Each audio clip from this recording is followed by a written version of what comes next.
அவரோட முதுமையை மனதில் கருதி அவரை எப்படியாவது ஓரம் கட்டிட்டு தான் முன்னாடி வரணும்னு நினைக்கிறார். ராமதாஸை பொறுத்த வரைக்கும் அன்புமணி உள்ள என்னைக்கு வந்தாரோ அன்னையிலிருந்து இந்த கட்சி 2 3 4 உடைஞ்சி அப்படியே சிதலா பிரிஞ்சுது. இதை மறக்க முடியாது. இன்னைக்கு அன்புமணியை பார்த்தீங்கன்னா ஒருத்தவங்க கை கொடுத்தா கூட திருப்பி அவர் கையில கொஞ்சம் அந்த தொடைகளை ஊற்றி கைவிட்டு அந்தாண்ட போடுவார். ராமதாஸ் அப்படி இல்லை. ஒரு சேரிக்குள்ள போனாலும் இந்த தெருவில் நாய் போலாண்டா நரி போலாண்டா இந்த புறம் போகக்கூடாதான்னு சொல்லி தோல்ல தூக்குனார் அவர்.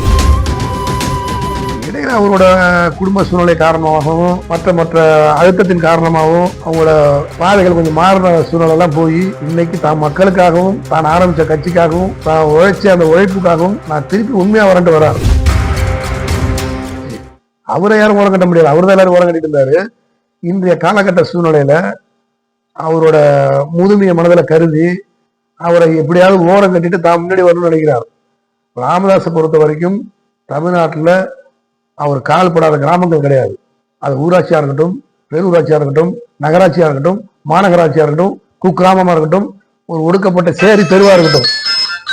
ஆனா மற்ற யாருக்கும் அந்த கட்சியில இந்த ஒரு உழைக்கும் தன்மையெல்லாம் கிடையாது. இன்னைக்கு அன்புமணியை பார்த்தீங்கன்னா ஒருத்தவங்க கை கொடுத்தா கூட திருப்பி அவர் கையில கொஞ்சம் அந்த தொடைகளை ஊற்றி கைவிட்டு அந்தாண்ட போடுவார்.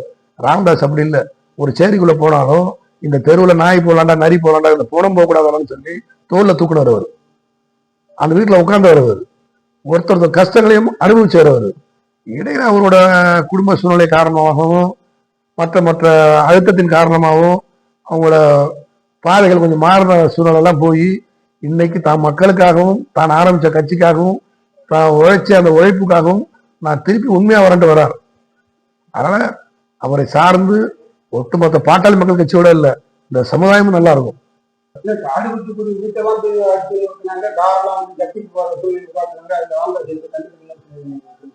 உண்மையும் கூட தான் அது.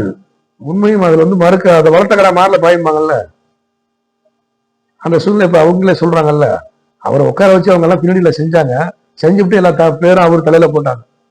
எல்லா வேலைகளையும் செஞ்சுட்டு இந்த இடத்துல ஒரு சம்பவம் நடக்குதுன்னா இந்த சம்பவத்துக்கு பொறுப்பு முழு பொறுப்பு நான் தான். வந்திருக்க நீங்க எல்லாம் என்ன நம்பிதான் வரீங்க. பொறுப்பாளி நான் மட்டும்தான். உங்களுக்கு அதுல பொறுப்பு வராது. அந்த மாதிரி அந்த இடத்துல முக்கியமா இருக்கிறவங்களோட பொறுப்பு அவங்க தலைதான் வரணும். அதனால அவர் பேரை வச்சு பின்னாடி அந்த இயக்கம் எல்லாம் செஞ்சுது. ஆமா, இதுல வேற என்ன, அன்புமணி வந்ததுக்கு பிறகுதாங்க மாற்றம் முன்னேற்றம் அப்படிங்கிற ஒரு செய்தி வந்ததுக்கு பிறகு அன்புமணி உள்ள என்னைக்கு வந்தாரோ அன்னையில இருந்து இந்த கட்சி 2 3 4 உடைஞ்சி அப்படியே சிதலா பிரிஞ்சுது. இதை மறக்க முடியாது யாரும்.